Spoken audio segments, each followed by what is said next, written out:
I think the city's biggest weakness is that we lack vision, and again, that's becoming better.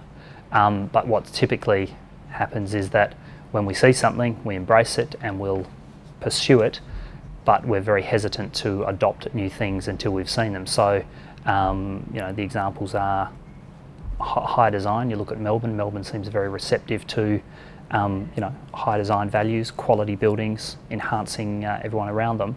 Adelaide tends to be very conservative and not see the value in that, but again, we're getting better at it. The other thing is things like the transport-oriented hubs, or TODs. Again, I think there is a lot of hesitance to it, a lot of resistance to it, just because we haven't seen the positives that it can have, and I'm hoping that the Clipsal site development will set the framework for that, and there'll be a brilliant development, well executed, and everyone will see the benefits, and then the subsequent TODs will be easier. Yeah, we tend to want to see it. We don't have a lot of worldly experience, as it were. The Myer Centre has to go because of all the horrible things that it's done from an architectural standpoint. It's aged now, the facadism, the style, the dead upper floors, and I think if we could demolish that and put something there that would engage with North Terrace, create a link between the mall, I think it'd be a fantastic opportunity. I think that's reasonably unlikely though that that'll happen. When I'm dictator, I'll be abolishing representation at all levels. So elected members, government representatives, just get rid of it. I think administrators do far better. And I think once we do that, we can start having the city centre be a centre for the state, not just for the few people who live and work in it. That would allow us to have central facilities for the state. Things like the State Aquatics Park that's now going to Marion, to me it seems a lost opportunity, and as much as anything reflects the failings of the current system. If it were me, I'd just put it in the parklands where it sort of belongs, or at Mile End or somewhere central, and move through like that. But I think getting rid of the layers of bureaucracy and the disproportional representation that certain groups in the community have through the current system, that would be my starting point. I think there's a number of spots that could be that focal point. I think Victoria Park is probably too far out of the centre to be that.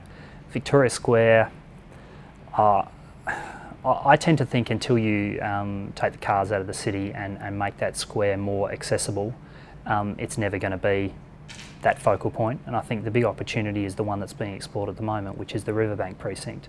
You look at Melbourne South Bank, Brisbane, they're fantastic spaces that have been developed.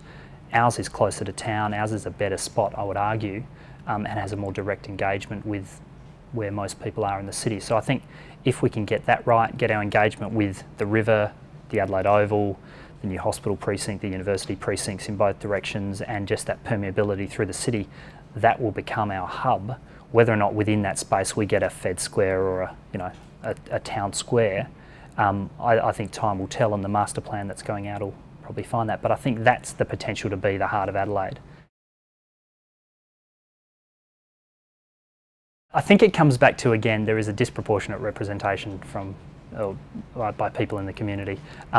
I think there's always a place for consultation, and it's not one person or one organisation or the government's place to dictate terms. But I think, again, the city is for all South Australians, not just for people who live and work in the city. And I think there's been a few things recently in Victoria Park, the State Aquatics Centre, these sort of things where I think it just shows the system's failing. And I think there needs to be some way of overcoming that, and I don't know what the answer is. I know Melbourne sort of 20 years ago, for various reasons, put their city council into administratorship, and that was the catalyst for change. It may well be that the Integrated Design Commission and Government Architect are the catalyst for change here. So I don't want to suggest what the catalyst needs to be, but there needs to be a catalyst, and I'm hoping it's already in place and it will change.